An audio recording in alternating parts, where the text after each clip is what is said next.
So before we get into it today, what I wanted to say was I just looked when I was getting ready to come on with you. I just saw a thing that on, oh, I forget what Instagram thing it was on, but it was about the full moon tonight, the pink Uh, moon. uh-huh. And it's the pink moon in Scorpio. And it was all about facing your fears. And Ah, so I think your story that you were going to share. So everybody, Gladys was sharing with me about an hour ago this story. It was like, you have to tell this story. It's an amazing story. So without any further ado, go for it. well, I'm trying to remember the date, but I was in my 30s. Oh, So oh, it's okay. way back then. We had a group of women of work who were professional women in China and Phoenix, who were called, we were called cities. And this one month we traded. So I was one of the 30 women from Phoenix who went over to Shanghai. No, no, Canton is where we left from. Oh, anyway, to China and spent the month traveling and watching the work that they were doing as professional women in China. It was a wonderful, wonderful trip. And we were all very engaged and involved with the whole trip. So we're ready to leave, and we have to go from Canton across the divide, which is a huge gap between um, between China and Hong Kong. So it's this bridge that goes, I don't know how many 100 feet. Well, it was a big bridge that connected these two really continents, or really countries rather than continents. And so And it was we deep. it, it was what? The gorge you were going over was deep. Oh, it was huge. Yep. I have no idea how deep it was, but it was huge. It separated these two uh, land formations. And Canton, when we came by train down to Canton, the oldest woman in our group was 72. And as she stepped off the train, she twisted her ankle and broke it. So here she is with a broken ankle. The Chinese are saying, we'll put you in the hospital. And she's saying, no way am I going to a Chinese hospital. I got to get home. And so anyway, the discussion went on, and she's in pain. So they give her some opium to ease her pain. And she's now in, she's happy. She's not hurting. Everything's fine. The rest of the people have to go to get the train that gets them to a place where they're going to, get back to the United States. But they have to get to Hong Kong first by getting across this bridge. Well, it so happened that just before I left Phoenix, Pearl Tang was a friend of mine. She was a physician from who practiced here in Phoenix. She says my brother is a ER doc in Hong Kong, and if you have any trouble, here's his phone number. So I called the phone number in Hong Kong, and Dr. Uh, Tang sent a stretcher over to pick up the woman who had fractured her ankle. But the rest of the people had to go. They had to get back to get to the plane to get to da da da da da.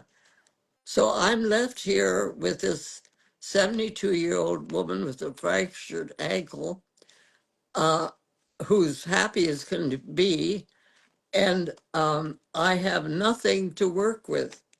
I got two of the uh, tablets that two of the women who were in the group had, one for each side of to work as a splint, and I borrowed their scarves, and then they left. So I'm here alone with this wonderful woman who's perfectly happy, and the Chinese people, and they can speak English, but I can't speak Chinese. So anyway, there's where we were.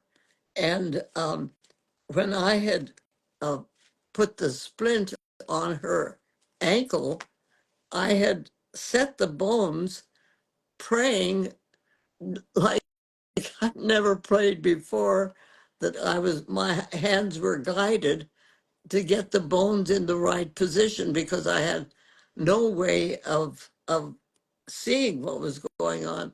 In fact, there was a young in our group. There was a young orthopedic surgeon who had just finished her training, and I had asked her to come and help, and she said, "No way! I can't see what I'm doing. I can't.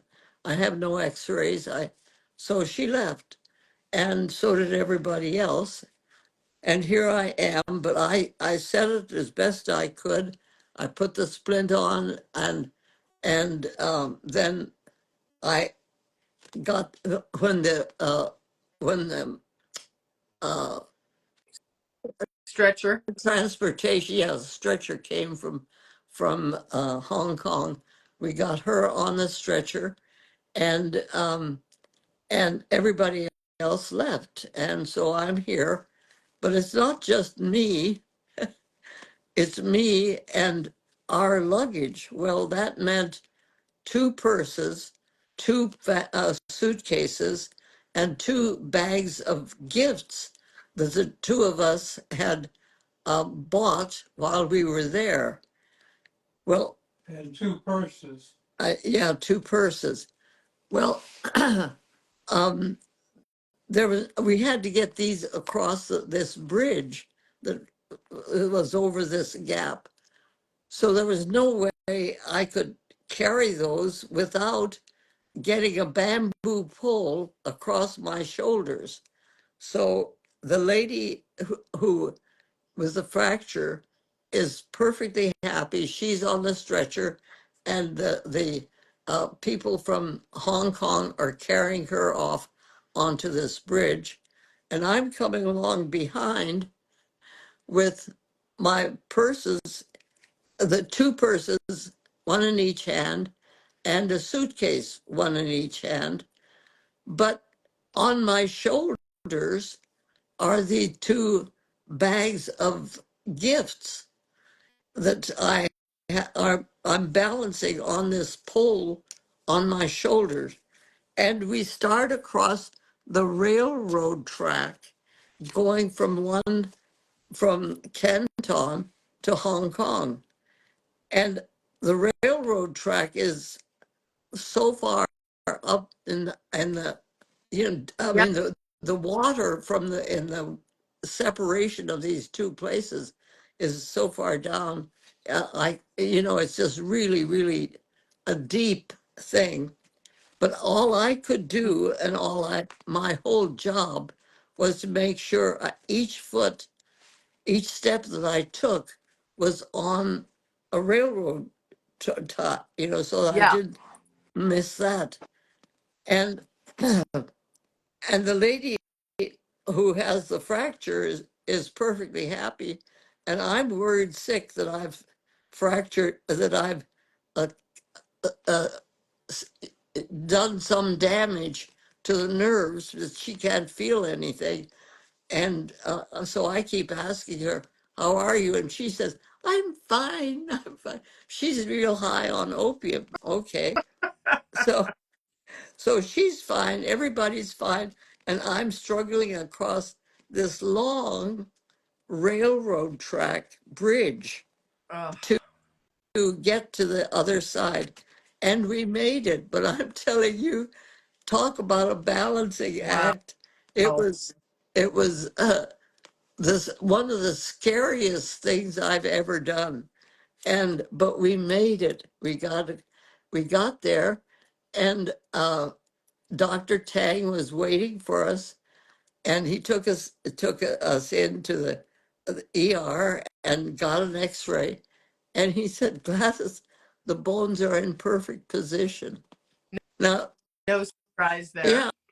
yeah, for me it was a miracle, you know. Here we are, and so anyway, she stayed in Hong Kong for 6 weeks, and then got back to the States, Wow. and everything was fine. But that trip across that railroad trellis was one of the scariest things that I've done, because I'm I I'm not a really balanced person even when I walk. But this was, I had to pay attention to every step that I took, had to be exactly right. And yet I was balancing these bags and all. Ha! That was one of the hardest things I ever did. Wow, that I just cannot even on so many levels. I mean, the fact that somebody just posted, "I want to grow up like you." I feel the same way. Um, uh, that the young orthopedic surgeon was too freaked out to even touch this woman, Yeah, and you just, I mean, you hadn't even been in practice that long. You were only in your 30s, right? yeah. But you still, there's just that knowing, like you knew that there was no other thing to do, and you had the faith, you had that inner sense of like, okay, well, we've got to do what we've got to do here, and you did it, and then you walked across this so scary When railroad trellis bridge. the only thing that Crazy. got me there was my realization that I was in God's hands. And so let me tell you a real quick little story that warms my heart. My John's wife Bobby is in Bethlehem, Pennsylvania, with the grandkids. Okay, Right. so it's a Sunday morning, and the uh, Ian, who is 6, and six, 2 other children are standing around a little dish in which they have put their money, their dimes and so on, to send to some place that is needing a well. And so they put their, they were told about this place that needed a well, and they could send money to help the people there get a well, so that which they needed. So they got, these 3 kids are standing around this little dish looking at it, and they put their money into it, and the little girl says, let's pray. And the one boy says, "Can we pray?" And little Ian says, "Yes, we can pray. God's all around us, all around us." And so when I think of that visual of God being all around us, is actually what I lived with and got across that bridge, was the fact that the prayer that I set up was like that reality that God was all around us. And so of course we can pray and expect results, Mhm. you know? So the idea of life and love and reality of connecting life in them is not only intergenerational, it's global. Mm. Yes, of course. Um, and I going back to the first story, I just, it's just so interesting how all the other people left. Yeah. I get that they needed to go, but I don't know. I think that, you know, that that is just who you are. You would be the one to say, no, I'll stay. No, I'll set her ankle and I'll walk across this bridge. Like that's just the innately who you have shown up in this lifetime to be is someone who is Well, courageous and who has a tremendous amount of faith. It's just beautiful. It's absolutely beautiful. I love that story. well, I'm glad to have shared it with people because it was really one of the scariest times of my life. I just never was so uh, focused on every step exactly right. And don't you find though when like on the other side of the bridge and you got her to the emergency room and there is that sense of wow, I just did that thing. Yeah, yeah. you I know mean, it was so important that I do it exactly right. There was no uh, for error. error. Yeah, yeah, because well, unfortunately, I was focusing on the fact that I thought I had severed the nerves, and there wasn't a thing I could do about that until we got to the emergency room, because the woman who's lying there is perfectly happy. And every time I asked her how she was, I'm fine. I'm fine. Well, how many times do you think you have uh helped a woman birth a baby where you have to just rely on your intuition and that knowingness that is going to help this baby come forward because you didn't you're not looking at an ultrasound, you're not, you're you're I'm going. connecting with the baby and the mother and Yeah, what we're doing. yeah. I mean, the rest of the world is gone. Where I am at that point is with the mother and that baby, and it's a sacred Hmm. space. It's why a loving birth is what it is, and why it needs to be treated not as a sterile uh, space, which is what I was taught, but as a sacred space. And that's why I feel that the whole birthing center needs to be a center that is a holy place. Hmm. I thought of you this weekend. I was at a workshop around family constellation work, and Uh-huh. there was a woman there who we just got talking on the lunch break, and she was saying she had three children and she had three triplets. She had three triplets. She Yeah, had, and they were, triplets. yeah, and they were all girls, not identical.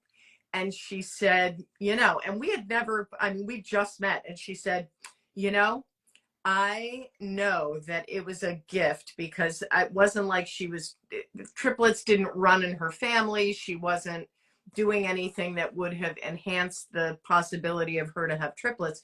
She said, when I was a younger woman, I had three abortions.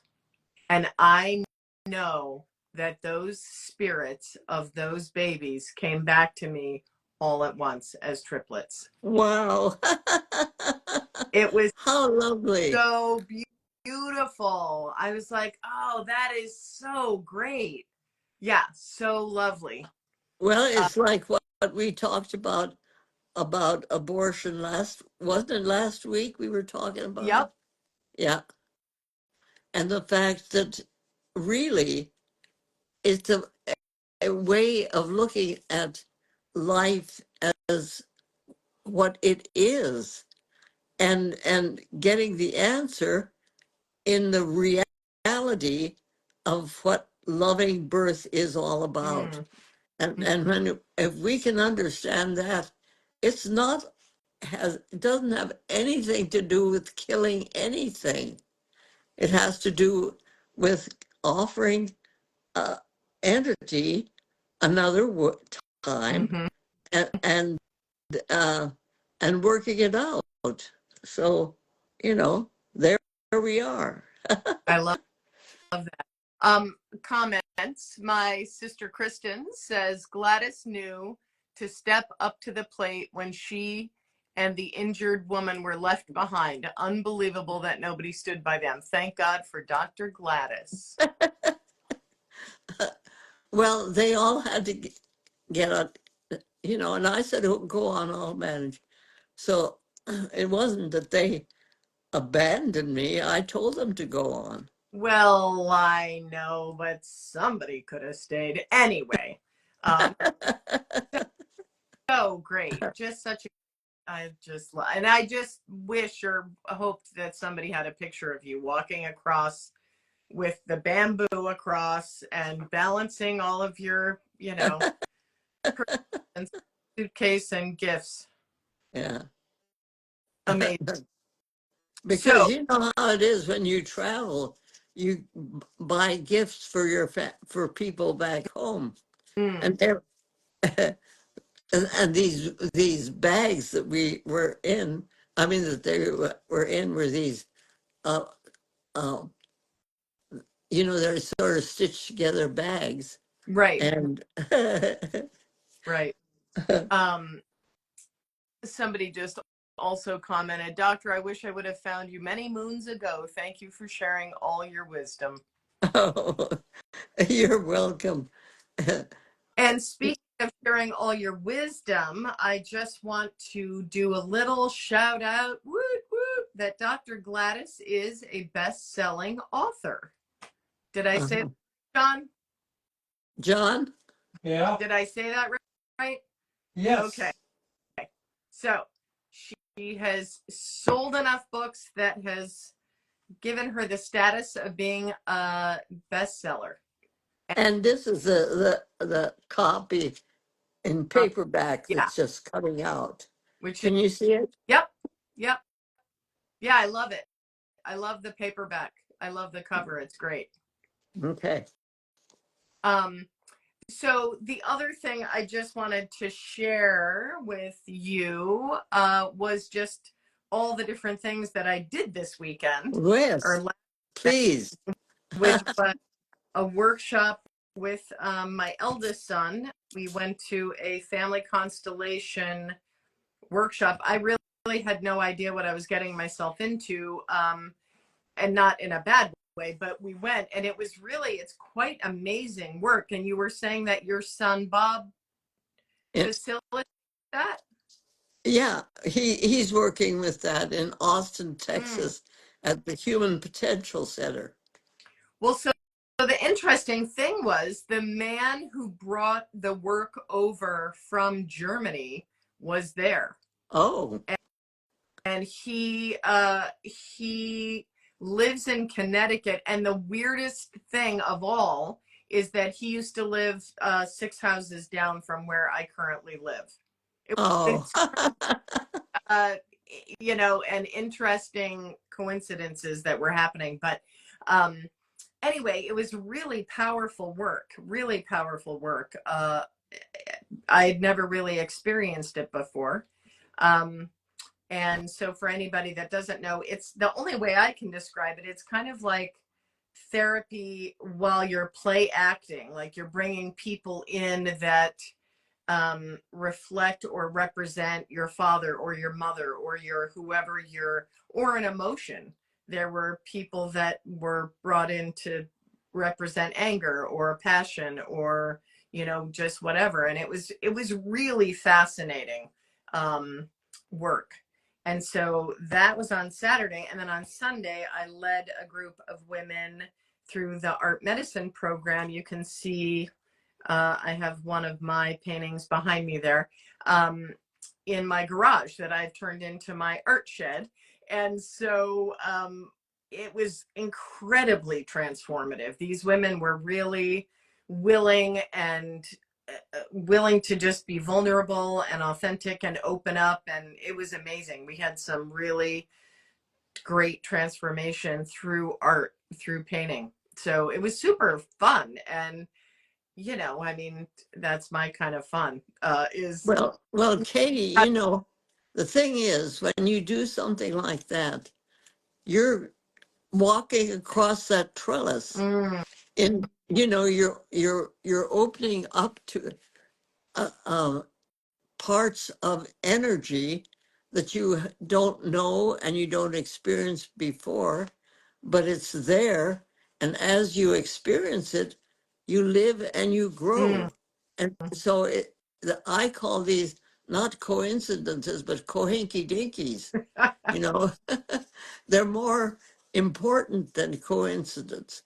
A cohinky dinky is something that is really important, and it happens just because it happens. Right.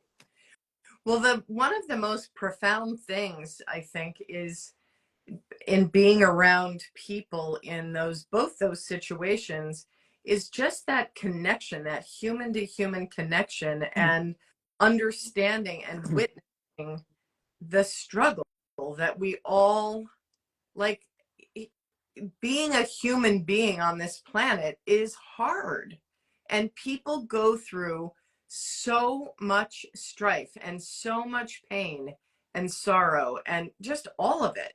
And so I think being witness to that and being witness to people who are willing to open up about it in in hopes of transforming it is a really beautiful experience. And actually feeling the transformation happen. Mm, mm, That's the cohinky dinky. It's right. as you're working with it, you can't explain it any more than you can explain what it is when you see your grandkid as a 6-year-old, and then you see him as a 7-year-old. They things happen and kids grow. Well, we within ourselves Mm, have things happen, and sometimes they're really, really scary, and sometimes they're not. Sometimes they're joyous. right. Like my lady was the fracture. She, I saw her. I forgot this. I saw her 2 years later in Scottsdale and asked her how she was. Oh, she's fine. You know, she's still kind of living that opium high. When so I didn't tell her what I went through, but anyway, it was I was could still hear that. Oh, I'm fine. So funny. She living that opium life. She was high. What? She was high on life. Oh Yeah, yeah. Oh yeah. yeah, She remembered that what had happened, but for her, it was, oh, I'm fine. yeah. Wow. She didn't need to know what I was going through. Right. Wow. Somebody just said it's the Gladys high. Oh. It's just high from being near you. I love that. Oh. Um. Oh, nice. Oh, Oh, and nice. yesterday was Earth Day. We have so many important things. Yesterday was Earth Day, and then today is the full moon. And this coming weekend, I am going to a 3-day Native American sweat lodge. I'm so proud of you. Tell them what you're doing there. Well, I am cooking for everybody is one of the things that I am doing there. Um, which is amazing. And I'm so grateful that I got asked to do that. I love to cook. But I also get to participate. And again, my oldest son is coming with, so he'll be there to help. But it's just such an amazing experience to be out. And there'll be 22 of us, That's a and good number. yeah. That's a sacred number. And every day we'll go into the sweat lodge, and it's probably 2 hours that we're in the sweat lodge. and it's being guided by a gentleman, Mark Connolly, who does not seem, he's like an Irish man from Massachusetts, but was trained by in two Native American lineages. And the minute he gets into that sweat lodge, you wouldn't know that he was the Irish guy from Massachusetts, because chanting in native tongue, and it's such a beautiful experience and hard. It's not easy. I mean, it's definitely not easy to be in there for 2 hours, and you know, sometimes it feels like you want to die, and Yeah, that's yeah, it too, yeah. you know. Well, it's amazing the experiences that we can choose to have Mhm. in order to be in uh,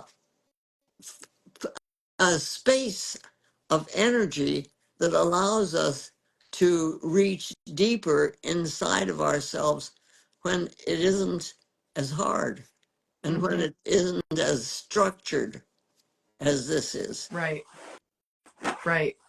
And again, the beautiful thing about that kind of an experience is that you're in nature, because we're Yeah, outside, and you're really feeling all of it. You're paying homage to, all the different directions, and it's so beautiful. But again, you're with humanity. You're with 22, I'll be with 21 other people, all going through whatever it is they're going through that led them to want to go to a sweat lodge to purge or clear or clean, or so there's just something so powerful about learning from other beings.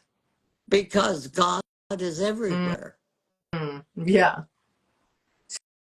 So it's interesting that in some tradition, though, being in solitude is the thing that, like when you think about monks, or you think about Yeah, the it group, depends. It depends on what your soul is calling right? for.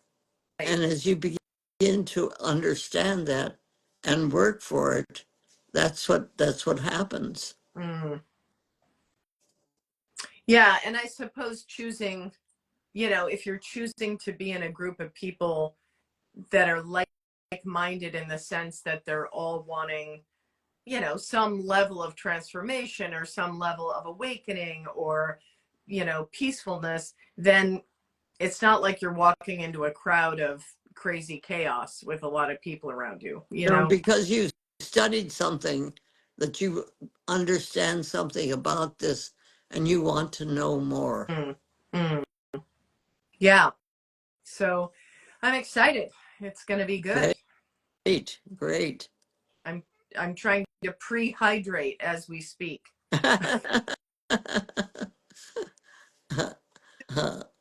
What, so I mean, you told us that amazing story. And for those of you who jumped on late, go back and watch the beginning of this so you can hear the story from the beginning, that Dr. Gladys shared.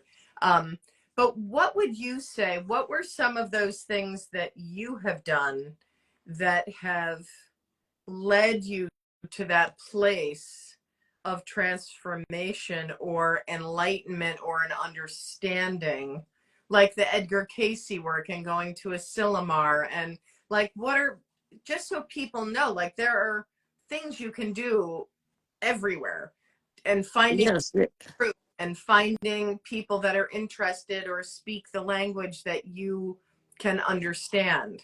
if you're looking for it, you'll see it. Mm, But if you're not looking for it, you won't ever see it. So it becomes a totally personal, individual process where you come to the point, or many times, usually with me, it's many times, where you know that you um, are looking for something beyond what you have right now, and you're reaching for it. And so it's a process of how love and life have to move. They have to grow. they have to connect. And so it's that the movement of love and life that is so essential to each one of us. And we can uh, tell how it is and how it works for us. And that's really important. But the important thing right now is for each one of us to look for what it is that's really important to us at that moment. And if it's something that you're thrown into a crisis Mm, and you're the one that can do that, or you've actually uh, n- don't even know that you can do it, but you're there and there's anybody else, right. then you find out you can do it. You know, it's that kind of a life living, growing experience. And so, do you think that, when you were married and young in practice, and it seemed like things started shifting more for you when you moved to Phoenix, because you were Oh just, yes, oh yeah, yeah, when you were in, you, Wellsville.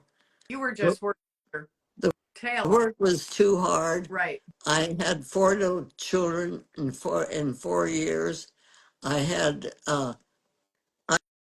I got mumps and I had mumps nephritis. I mean, it was it was a really, really hard time for me. And Bill was called back into the service. So I was left with this town of 9,000 people that were my patients.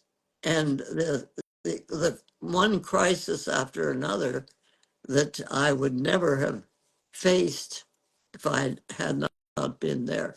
Right. And and so it's one of those things you can look back on, and it's like the baby. I think maybe I mentioned this, but I'll do it again. The newborn, this couple, they were high school sweethearts, and so they got married right after they graduated, and so you've got these 18-year-old kids who are now in the process of having a family. And of course, they get pregnant right away. And this little baby is ready to be born. So he calls me and tells me that she's starting her labor. And I said, well, get her up to the hospital. I'll meet you up there. And before I can even get my car started, he calls back and he says, I can't get her up there. It's too late. So I got the address and went over to the house, but I knew there was something wrong when I got up to the house because he met me. The door was wide open. He said, "Too much blood, too much blood," and and I stepped in. The mother was not bleeding; it wasn't that. But on the dining room table, his baby, his newborn baby, Mm, was lying there, and she was bleeding from her belly button. And what had happened was that, this is a young boy. He's 18. All he knew was that now this baby was born, and he'd always heard that you have to cut the cord. So since he was the only one there, he got a pair of scissors and he cut the cord, but he cut it so close to the skin that the umbilical artery retracted and pulled back down into the umbilicus, and she was bleeding. She was oh, bleeding out. So I reached into my uh, medical bag and found my hemostat, and again praying like crazy. I fished around until finally I found the edge of that little artery and was able to pull it up and then tie it off. But mm, again, I never prayed so hard in any time again, because this was one of those times when if God's everywhere, and I knew he was, he'd better be helping me now, because I couldn't see. All I could do was feel with the hemostats what I was looking for. Oh, And I found it and got it tied off, and the girl lived. She got, had her own family and so on while I was in the town. But it was the sad part about that story is that this young father was so shattered by what had happened. He's sitting there after we got it all taken care of and everything's fine, saying, I almost killed my baby. mm, I almost killed my baby. And I worked with him for years because this guilt that he had taken on himself was so deep that it was hard for him to accept the fact that he really, it wasn't intention, right, you know, and he had to be forgiven for that. right. Oh, wow, that is quite an amazing story. And so I will say that one of my patients, she just had a baby, her third baby. She was, I think her first baby was in the hospital, her second baby was a home birth, and then she was doing this third baby as a home birth. And she was maybe 10 days overdue, but that was kind of normal for her. And I kept checking in with her. And anyway, she finally, I didn't hear from her for a while, so I realized she had the baby, and she just came back in and said that the midwife, they were both midwives were at other births, and they didn't make it because she went really quickly. And her husband and her 5-year-old daughter, the 3-year-old daughter was sleeping. The 5-year-old woke up and became the little midwife and Oh. was helping get the bath ready and helping take care of mama and setting everything up. And she said, it just, there was no stopping it. And so she just ended up birthing this baby. They waited until, and the placenta came out on its own as well, but they didn't cut any cords until the midwives showed up, because they just were like, we don't need to, so let's just let it be. Yeah. um, but just so beautiful. And I just love that her 5-year-old was so helpful, and now she feels like it's her baby, Oh, and she, you yeah, bet. Yeah. yeah, yeah. How lovely. I How know. lovely. Just, I was like, oh, that's the best ever. Yeah, it's such a sacred experience. Yes. And those two will be bonded forever. Right, right.